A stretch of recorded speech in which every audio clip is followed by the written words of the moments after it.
Now we are going to talk about right to freedom.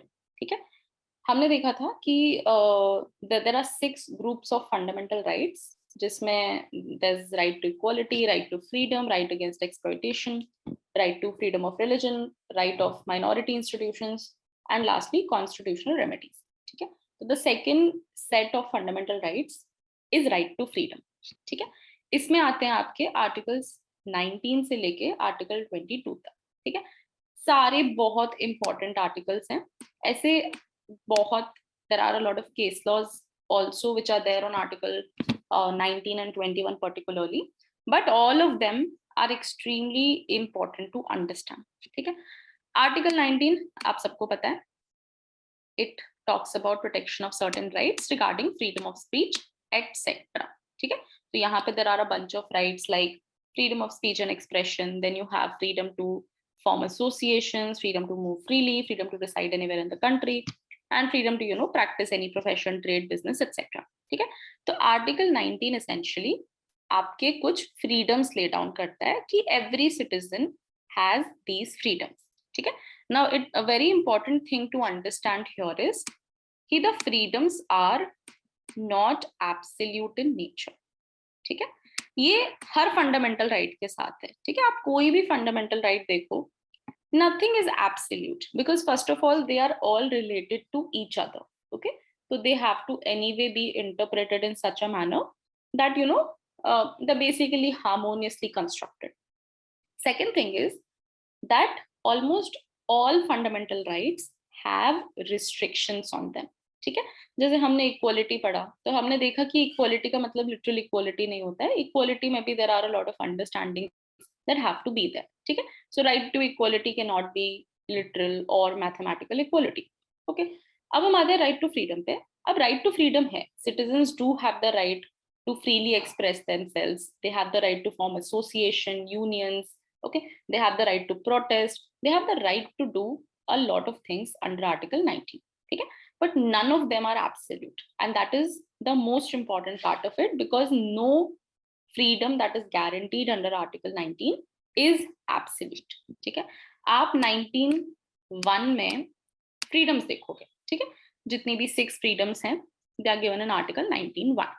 उसके बाद article 19(2) से लेके 19(6) तक रिस्ट्रिक्शंस दी हुई हैं उन फ्रीडम्स की। ठीक है, तो this is something which you will have to understand, that no fundamental freedom is absolute in nature and we have inbuilt restrictions for all of them। ठीक है, अब ये inbuilt हम क्यों बोल रहे हैं, क्योंकि they are already laid down in the constitution itself।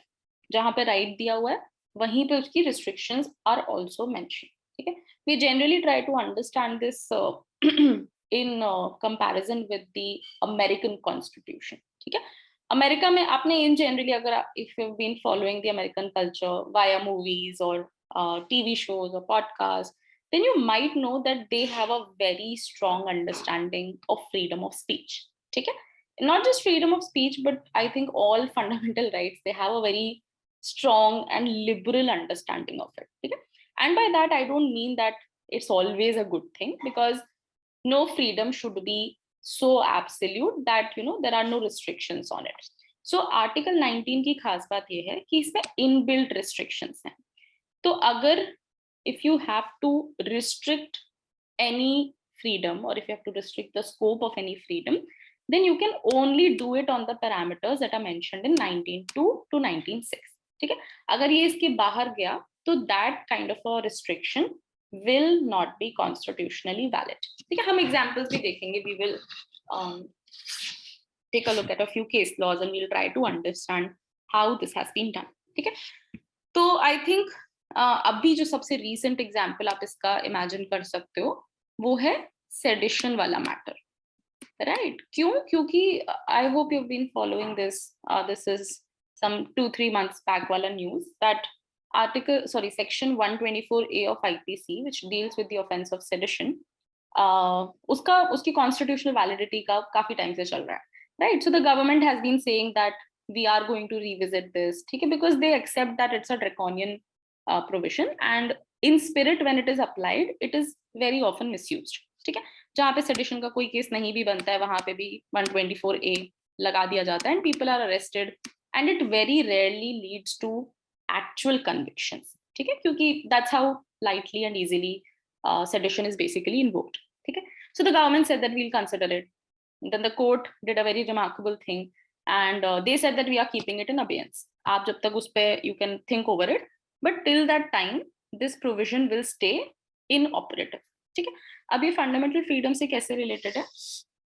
Because Article 19 guarantees to every citizen the right to free speech, right? Like you have the right to criticize the government, you have the right to criticize the policies of the government, the administration of the government, and all of that falls under Article 19(1)(a).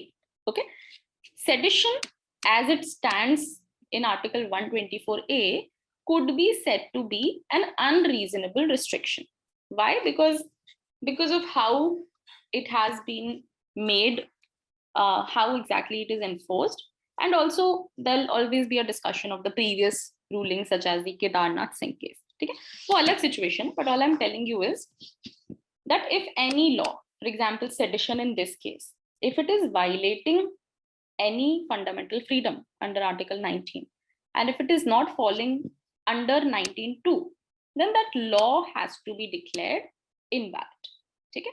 तो अब ये इसके आगे क्या होगा, whether the government itself will strike it down, amend it, or whether the courts will hold it to be unconstitutional, that is left to be seen, ठीक है. तो वो जैसे pan out होता है that we'll understand. Okay, so we'll see a lot of examples under Article 19 and a lot of examples of what are reasonable restrictions, ठीक है. तो Article 19 में हम we will be talking about these important freedoms and what you will have to remember from the point of view of your exam are the restrictions, ठीक है, क्योंकि हर fundamental right की अलग रिस्ट्रिक्शन, जैसे 19(1)(a) में जो फ्रीडम ऑफ स्पीच है that is the most heavily restricted freedom, ठीक है. अगर आप उसके ग्राउंड्स देखोगे तो सबसे ज्यादा ग्राउंड्स अगर कहीं हैं ऑफ रिस्ट्रिक्शंस तो वो 19(1)(a) के अगेंस्ट ही हैं. Okay, so you have to remember all the restrictions on all the fundamental rights. So 19(2) से लेकर 19(6) तक you'll have to remember it all. Okay, it's quite easy. It's actually not that difficult. You just read it 4-5 times and I'm sure you'll get a hold of it. Okay, so Article 19, no wonder a very very important article. ठीक है, फिर हम आएंगे Article 20 पे. Article 20 is also very important. Article 20 was also asked this time in CLAT PG paper. Okay, not directly, but when they were asking some passages from criminal law, then they also asked 1-2 questions on the understanding of Article 20. Okay, Article 20 क्या बात करता है? Protection in respect of conviction for offenses. ठीक है, क्योंकि हम right to freedom की बात कर रहे हैं, है ना? And freedom can be restricted or taken away by what do you call unnecessary imprisonment, right? तो Article 20 particularly बात करता है कि conviction of offenses के केस में what will be the protection that will be available so that the freedom of individuals is guaranteed. ठीक है, तो इसमें हम देखेंगे there is 20 clause 1, 20 clause 2, 20 clause 3. So they basically talk about कि criminal offenses के केस में कौन से basic rules हैं जो आपको follow करने पड़ेंगे, ठीक है. Actually, I'm very sorry. Article 20 में से नहीं, Article 22 में से आया था. I got a little confused this year, CLAT PG में. Okay, but yeah, all in all, Article 20 is also very important because it basically gives you like a basic parameters कि criminal offenses के trial में आप ये चीजें नहीं कर सकते. For example, ex post facto laws.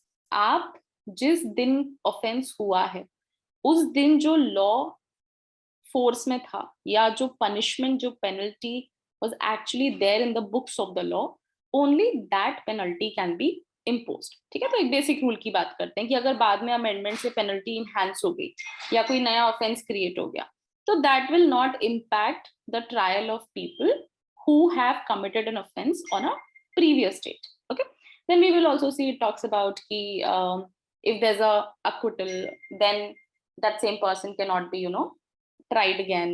Then it also talks about कि nobody can force you to give evidence against yourself. ठीक है, तो बहुत ही basic rules with respect to criminal offenses. ठीक है, mind you, it only applies to criminal offenses and not civil cases. ठीक है, तो civil cases से related नहीं है.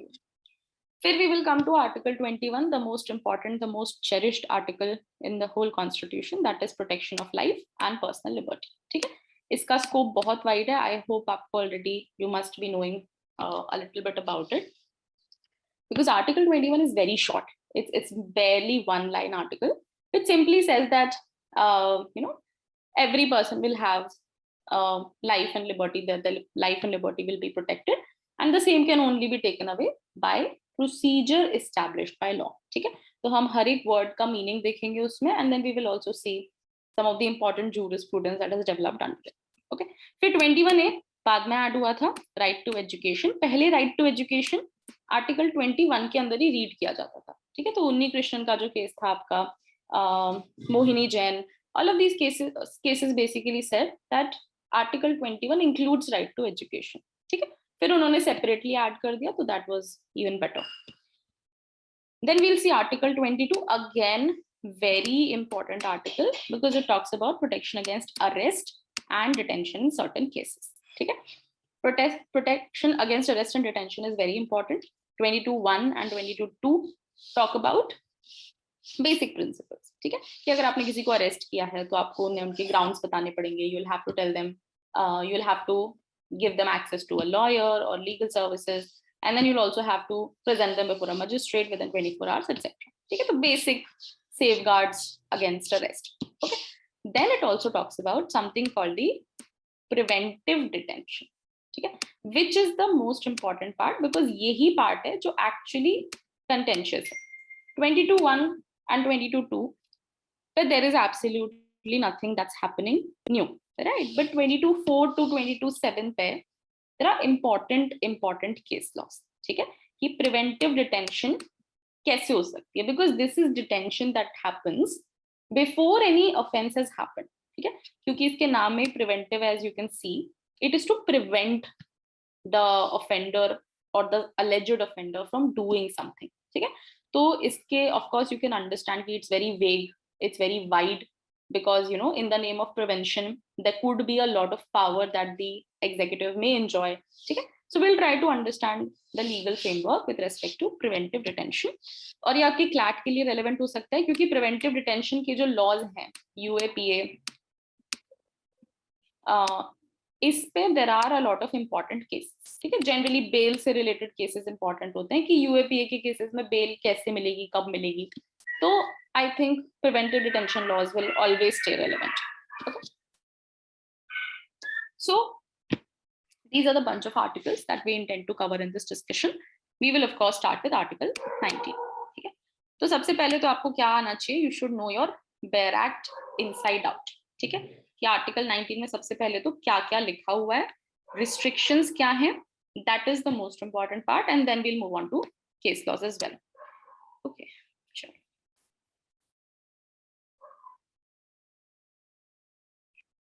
ठीक है ना. आर्टिकल 19(1) बात करता है protection of certain rights regarding freedom of speech etcetera की. Okay, now you know that 19 is only available for citizens. ठीक है, ये आपको हर आर्टिकल में याद होना चाहिए कि कौन सा आर्टिकल किसको अवेलेबल है. ओके, कौन से राइट्स हैं, freedom of speech and expression, freedom to assemble peacefully and without arms, freedom to form association, unions or cooperative societies. ठीक है, ये कब ऐड हुआ था, 97th अमेंडमेंट से. ठीक है, अब आप कंफ्यूज मत होइएगा, बिकॉज आई होप आप लोगों ने इस वाले केस का नाम सुना होगा, Rajendra N Shah versus union of India. Right, this case came out last year, and इस केस में they struck down the amendment with respect to cooperative societies. ठीक है, तो प्लीज अंडरस्टैंड कि पूरा 97th अमेंडमेंट स्ट्राइक डाउन नहीं हुआ है, only a particular part of it has been struck down. So ये जो यहाँ पे जो अमेंडमेंट हुआ है, this is still very much there. Okay, so don't get confused by it, it is still very much constitutional. Then next fundamental freedom is to move freely throughout the territory of India. Next, to reside and settle in any part of the territory of India, and to practice any profession or to carry on any occupation, trade or business. ठीक है, तो these are the 6 freedoms which are guaranteed to every citizen. ठीक है, आपको यहाँ पे एक footnote दिख रहा होगा, पहले यहाँ पे right to hold property was also one of the fundamental freedoms, but then it was omitted by the 44th constitutional amendment and it was placed in article 300A। ठीक है, तो ये यहाँ से अभी हटा दिया गया, it is no longer a fundamental freedom and it has been moved and it is now a constitutional right. ठीक है, फंडामेंटल राइट अब वो नहीं रहा है, so that is something that you'll have to remember. Okay, see now this is the easy part actually. Remembering the 6 rights is actually the easy part. What is thoda sa difficult is remembering the restrictions. ठीक है, तो हर freedom की restriction, okay, none of them are absolute. Restriction कैसी होनी चाहिए? Restriction होनी चाहिए रीजनेबल। ठीक है, ये एक कीवर्ड है जिस पे आपको कई सारे केसेस मिलेंगे, क्योंकि whether a restriction is reasonable or not, now that is the true test that the courts have to decide in any matter where article 19 is challenged. ठीक है, जैसे defamation का अभी 2016 में defamation के provisions were challenged। ठीक है, सुब्रमण्यन स्वामी का केस था, सुब्रमण्यन स्वामी वर्सेस यूनियन ऑफ इंडिया, जहां पे दे चैलेंज की section 499 and 500 of IPC, these are unconstitutional because they violate the fundamental freedom to speech and expression। ठीक है, तो उनका कहना था कि we have the right to speak under 191A and defamation makes it a criminal offense in certain cases, so they were saying कि this is not a reasonable restriction। ठीक है, तो कोर्ट ने essentially उस केस में बोला कि defamation is very much constitutional because no freedom is absolute and secondly every person has a right to reputation also। ठीक है, तो उन्होंने कहा कि right to reputation is implicit in article 21 and therefore defamation cannot be, the right to defame cannot be an absolute right। So a very interesting case because they talked about article 19(1)(a), 19(2) and how it has to be balanced with a right that can be found in article 21। ठीक है, तो that is why what is very important to understand is कि reasonable restrictions क्या होती हैं। ठीक है, तो जितनी भी रिस्ट्रिक्शंस हैं 19(2) से लेकर 19(6) में, वो सारे रीजनेबल रिस्ट्रिक्शंस की बात करते हैं। ठीक है, 19(1)(a) की रिस्ट्रिक्शन है 19(2) में, इसकी 19(3) में, इसकी 19(4) में, इन दोनों की कंबाइंड 19(5) में और इसकी 19(6) में। ठीक है, तो आपको ये भी याद होना चाहिए।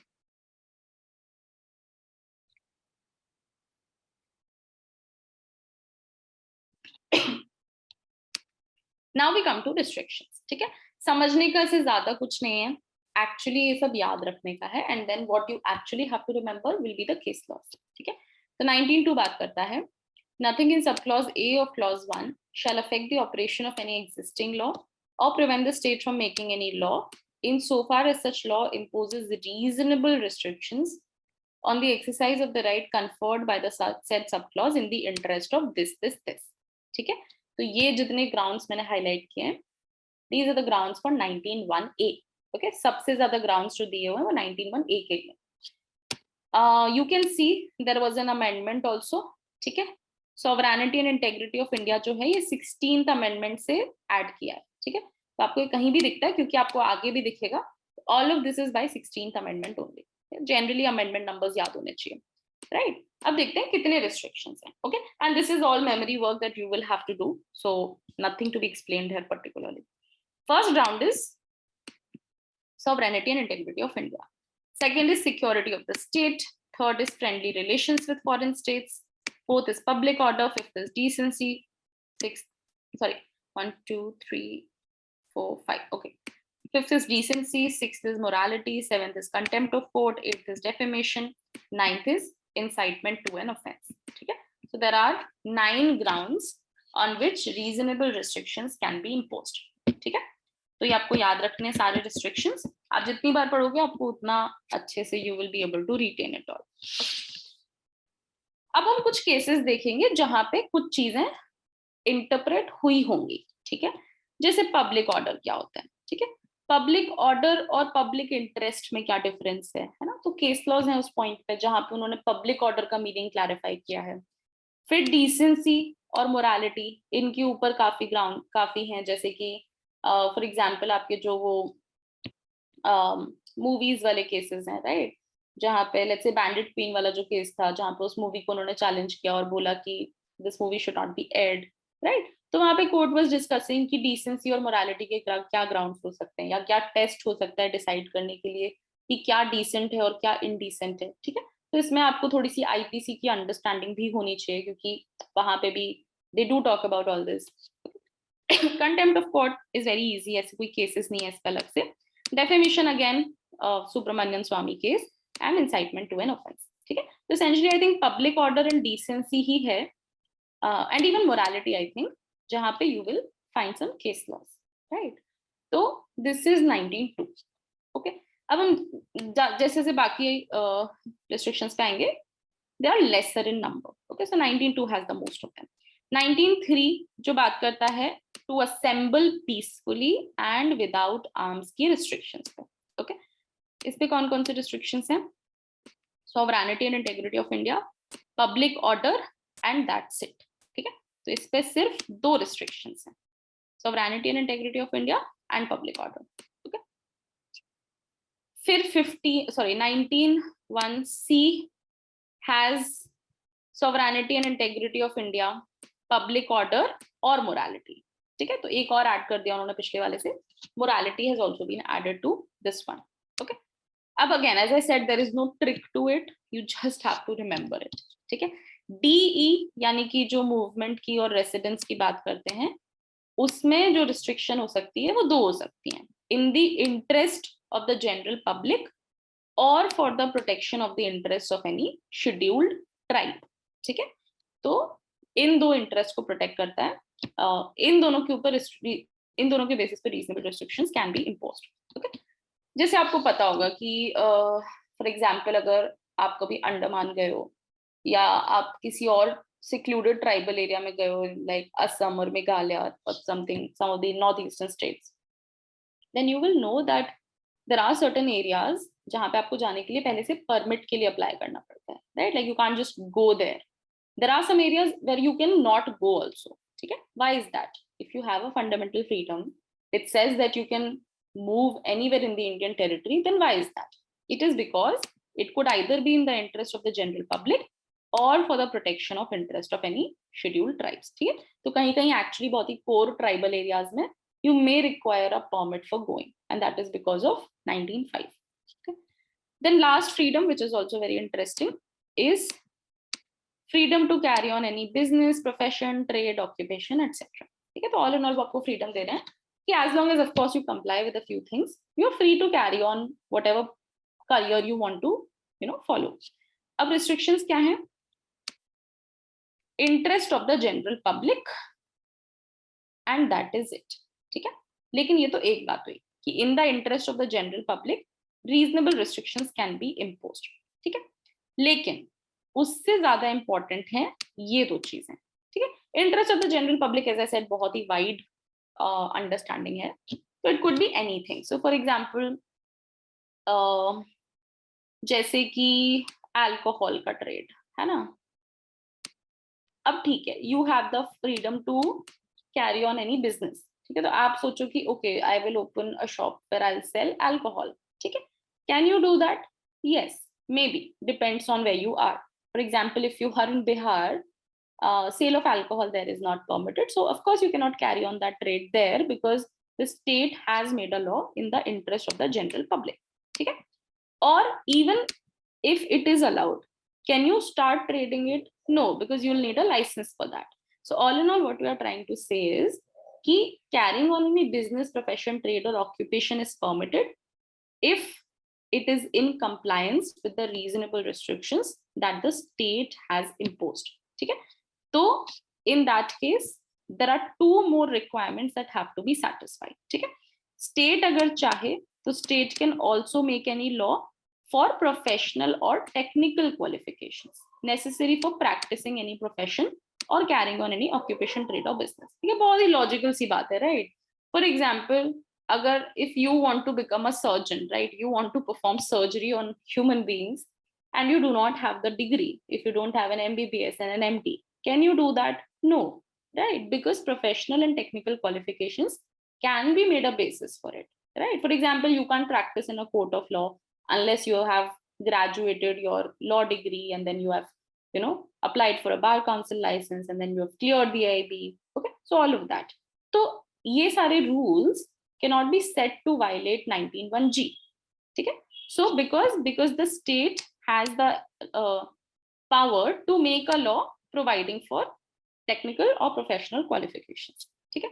नेक्स्ट है कि अगर स्टेट ऐसा लॉ भी बना सकती है जहां पे दे कैन हैव मोनोपोली, ठीक है, पार्शियल या कंप्लीट, ठीक है। So state can also make a law for carrying on by the state or by a corporation owned or controlled by the state of any trade, business, industry or service, whether to the exclusion complete or partial of citizens or otherwise, ठीक है। तो ये बात करता है कि अगर state चाहे तो स्टेट मोनोपोली भी कर सकती है अपने पास। फॉर एग्जाम्पल जैसे ऑयल एंड गैस का जो एक्सट्रैक्शन है, राइट, जैसे आपकी जो PSUs हैं, ONGC या oil, only they are permitted to actually mine oil, right? There may be a lot of other players who are able to do everything else around it, but there could be a monopoly on extraction of oil in itself, right? तो that is because of article 19(6), क्योंकि 19(6) बोलता है कि अगर state चाहे तो वो खुद से या अपनी किसी PSU से, अपने मतलब a corporation that they own or they control, then they can also provide for monopoly in that, ठीक है। पार्शियल हो सकता है, कंप्लीट मोनोपोली हो सकती है, किसी भी टाइप की हो सकती है, ठीक है। So that depends. So these are the restrictions on 19(6). ठीक है। If you just logically think about things, then all of these restrictions make perfect sense, right? क्योंकि none of the fundamental freedoms can be so absolute that they will not be susceptible to any what do you call it? Any restriction whatsoever. Okay. Okay, now we will see a few case laws. See, Article 19, but there is no dearth of case laws. You will find a lot of them. So I think it's very important to like limit that, because we don't want to just bombard ourselves with case laws. We need to understand the gist of Article 19. ठीक है? चलो, अब ये हम already देख चुके हैं कौन कौन से freedoms हैं 19, 20, 21, 21A और 22 में. This also we have seen that there are 6 fundamental freedoms that are being talked about here. Okay. Freedom of speech and expression, freedom to assemble peacefully, freedom to form association, unions or cooperative societies, freedom to move freely, reside and settle, practice any profession, etc. ठीक है। अब आपको अपने barrack में उतना clearly नहीं दिखेगा, ठीक है, बट एक्चुअली मतलब दिख रहा है, बट आपको ये नहीं दिख रहा है कि कब से इसने क्या ऐड किया है, ठीक है। तो जो रिस्ट्रिक्शंस थे, अगर आप ओरिजिनल कॉन्स्टिट्यूशन का ड्राफ्ट देखो तो restrictions were even laser, okay, specially in 19(2). इसमें 2 मेजर अमेंडमेंट्स हुए थे, फर्स्ट कॉन्स्टिट्यूशनल अमेंडमेंट एंड 16 उतना मेजर नहीं था, 16 ने बस sovereignty and integrity of India add किया, but first constitutional amendment was important because it added restrictions, ठीक है। तो we will see probably see those cases as well if time permits कि फर्स्ट अमेंडमेंट क्यों आया, रमेश थापर का केस क्या था, उसकी वजह से क्यों अमेंड करना पड़ा, ठीक है। So all those things also will try to understand, ठीक है। बट या ओके, ठीक है। So these are your 6 freedoms. Now of course who can claim the protection of these articles? Only citizens of India can claim it, ठीक है। अब एक important question आया state trading corporation versus CTO के case में कि since article 19 can only be claimed by citizens, right, और आपको पता है कि सिटीजंस सिर्फ नेचुरल पर्सन्स हो सकते हैं, राइट, क्योंकि हमारे यहाँ कंपनीज या कॉर्पोरेशन, इनकी सिटीजनशिप का कोई कॉन्सेप्ट नहीं है इंडिया में, ठीक है। उनकी नेशनैलिटी हो सकती है बट उनकी सिटीजनशिप नहीं हो सकती है। तो स्टेट ट्रेडिंग कॉर्पोरेशन के केस में द इशू वाज कि whether a corporation can claim the fundamental right of Article 19 or not, ठीक है। तो कोर्ट ने कहा इस केस में कि क्योंकि Article 19 is only available to the citizens and since corporation is not a citizen, it can not invoke article 19, ठीक है। बट बाद में इस अंडरस्टैंडिंग को कोर्ट ओवररूल, कोर्ट ने कहा कि ये ठीक अंडरस्टैंडिंग नहीं है in the case of RC Cooper versus union of India. क्यों? आपको पता होगा राइट कि फॉर एग्जांपल आपने एक इंपॉर्टेंट राइट के बारे में सुना होगा, फ्रीडम ऑफ प्रेस, है ना। फ्रीडम ऑफ प्रेस कहीं लिखा नहीं है 19(1)A में, but it is one of those implicit freedoms जो फ्रीडम ऑफ स्पीच के अंडर ही कवर होता है, राइट। तो फ्रीडम ऑफ प्रेस जो है वो तो इंडिविजुअल मीडिया हाउसेस क्लेम कर सकते हैं, ठीक है। जैसे फॉर एग्जांपल द हिंदू या इंडियन एक्सप्रेस, बेनेट कॉलमन, ये कोर्ट जा सकते हैं to get their freedom of press enforced if it has been violated, right? So how is that? That is possible because of the interpretation that was given in RC Cooper's case, ठीक है। Court ने कहा कि company है, ठीक है, company citizen नहीं है, कंपनी खुद क्लेम नहीं कर सकती है, लेकिन company is comprised of shareholders, right. So there are some citizens who are part of it, and the fundamental right of these shareholders as citizens is not lost when they form a company, ठीक है। तो इसीलिए उन्होंने कहा कि अगर state action से shareholders के राइट इंपैक्ट हो रहे हैं, यानी कि इन एसेंस कंपनी के राइट्स इंपैक्ट हो रहे हैं, तो दे can avail the protection of article 19, ठीक है। तो अभी there is absolutely no doubt in it that article 19 is available to companies, not because they are citizens but because their shareholders do have the right under article 19, ठीक है। This is also reiterated in Bennett Coleman case.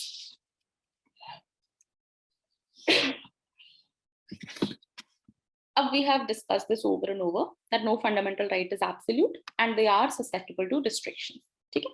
Restrictions के case में हम बस US का example ही लेते हैं कि यूएस में जो है वहां पे वाइडर पावर्स हैं, वहां पे अल्टीमेटली पुलिस स्टेट माना जाता है उसे, ठीक है। I'll just tell you a keyword,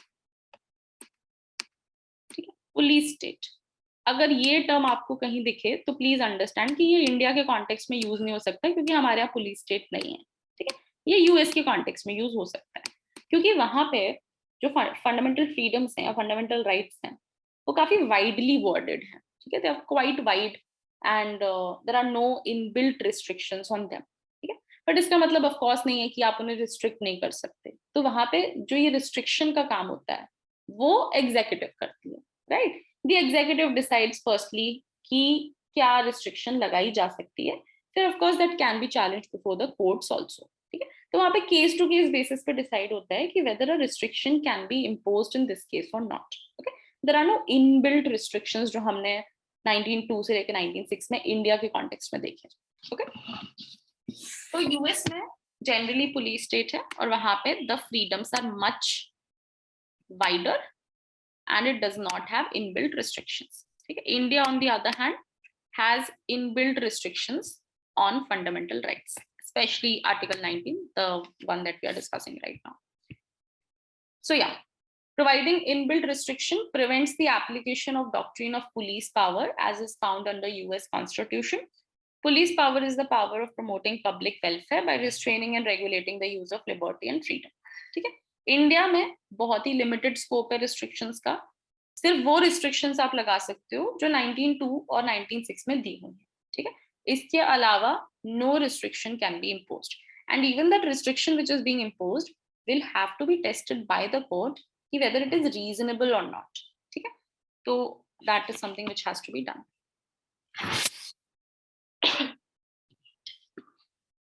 okay, now this is the test, ठीक है। ये टेस्ट है जो अप्लाई होता है देखने के लिए कि अगर किसी फ्रीडम ऑफ स्पीच या जो भी फ्रीडम्स दी हुई है, अगर उन पे कोई रिस्ट्रिक्शन लगाई जा रही है तो वेदर दैट इज वैलिड और नॉट, ठीक है।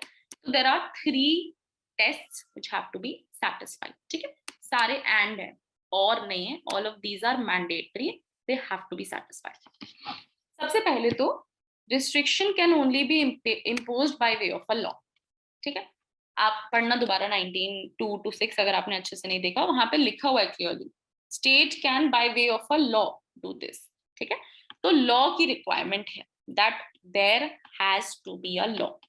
अगर कोई लॉ नहीं है तो आप उस चीज को रिस्ट्रिक्ट नहीं कर सकते, ठीक है। If you have to put a restriction it can be only by way of a law, okay. सिर्फ ऐसे एग्जीक्यूटिव या एडमिनिस्ट्रेटिव एक्शन से you can not restrict a freedom. ठीक है. सेकेंड इज, ये तो एक प्रोसीजर हुआ कि कैसे कर सकते हो, bye way of a law. Second is, you can only do it for the grounds which are mentioned in these articles. ठीक है. तो जो भी फ्रीडम की आप बात कर रहे हो उसका corresponding restriction has to be there. ठीक है. क्यों? क्योंकि the 19(2) to 96 clarify कि restriction must be imposed in the interest of or for the particular purpose mentioned in these articles. ठीक है. तो इन grounds के अलावा आप अप्लाई नहीं कर सकते. For example, right to what do you call,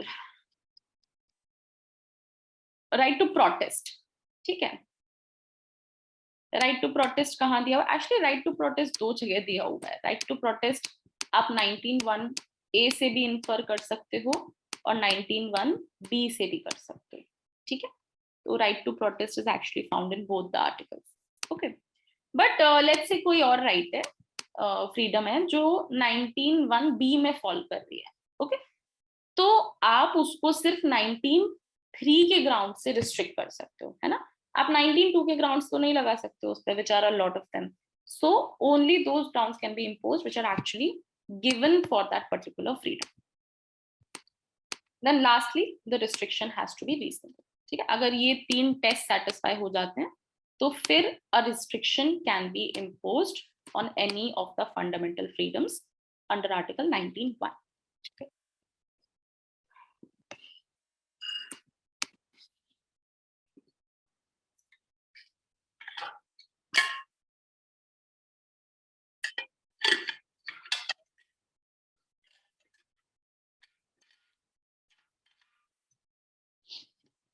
All right. See, now we come to reasonableness of restriction. क्योंकि आर्टिकल 19 में जो सबसे ज्यादा इम्पॉर्टेंट पार्ट है या जो पार्ट जिसको एक्चुअली इंटरप्रिटेशन की जरूरत होती है वो होती है रीजनेबलनेस को. क्योंकि आपने भी टेस्ट देखा, राइट. अब इस टेस्ट में फर्स्ट चीज क्लियर होगी, या तो लॉ होगा या नहीं होगा, right. Very black and white thing. Second, in the interest of आपको पता है कि ये ग्राउंड है, किस ग्राउंड पे उन्होंने बनाया है, that is also something which will be very clear, right. But what will not be clear and what actually the courts will have to decide कि whether this restriction is reasonable और not. ठीक है. क्योंकि ये बहुत ही subjective चीज है, ये कोर्ट को डिसाइड करना है उस पर्टिकुलर केस के फैक्ट्स पे कि whether this law is reasonable और नॉट. ठीक है. तो this is something where in the court step in, because this is their responsibility now to find out whether the restriction is reasonable और not. क्योंकि law का क्या काम है? लॉ रिस्ट्रिक्शन लगा सकता है, लेकिन वो रिस्ट्रिक्शन रीजनेबल है कि नहीं ये अल्टीमेटली कोर्ट्स ही डिसाइड करेंगे, राइट. तो judicial review is something which comes into picture to check whether any restriction is reasonable or not. ठीक है. क्योंकि final authority is the courts only. आपको पता है कि कोर्ट्स ही फाइनली डिसाइड करेंगे कि whether a restriction is reasonable or not. Okay. So this restriction cannot be arbitrary or excessive. ठीक है. तो जो प्रोपोर्शनैलिटी का टेस्ट है that has also been developed. ठीक है.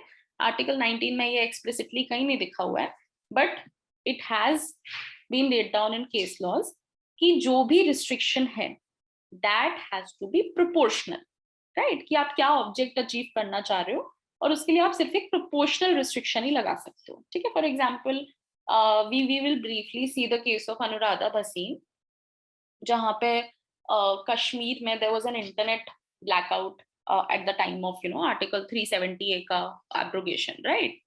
तो अनुराधा भसीन के केस में some media houses, some journalists, they basically challenged that, saying that कि ये तो disproportionate हुआ. तो कोर्ट ने उस केस में बहुत अच्छे से प्रोपोर्शनैलिटी टेस्ट डिस्कस किया था कि प्रोपोर्शनल क्या होता है. ठीक है. So that is something which we will also see. फिर लास्टली, रीजनेबल रिस्ट्रिक्शन का मतलब होता है striking a balance between individual freedom and social control. ठीक है. तो इंडिविजुअल की फ्रीडम आपको लीस्ट रिस्ट्रिक्ट करनी है and you have to ensure that the social objective is also being achieved. ठीक है. यहाँ पे भी बहुत सारी चीजें actually we will again as I said it's very layered. Individual freedom is important but it has to be balanced with societal interest. ठीक है. ऐसे हवा में सोसाइटल इंटरेस्ट नहीं, जो एक्चुअली 19.2 और 19.6 में प्रोटेक्टेड हैं, राइट? तो वो balance is exactly how reasonable restrictions are to be decided, ठीक है? फिर हम आगे वाले केसेस में ये भी देखेंगे कि डीपीएसपीज जो होते हैं, directive principles of state policy, वो रीजनेबल रिस्ट्रिक्शन हो सकते हैं, ठीक है? मतलब अगर आप किसी डीपीएसपी को एनफोर्स करने के लिए कोई रिस्ट्रिक्शन लगा रहे हो, of course as long as it falls under 19.2 to 19.6, ठीक है? अगर वो वहां फॉल नहीं कर रही है तो nothing can be imposed, okay? तो if that happens then DPSPs are important reasonable restrictions, ठीक है? एक्चुअली मिनर्वा मिल्स के केस में court actually talked about balancing of fundamental rights, तो वहां पे उन्होंने बोला था कि डीपीएसपीज रीजनेबल रिस्ट्रिक्शन हो सकते हैं आर्टिकल 19 के फंडामेंटल फ्रीडम्स पे।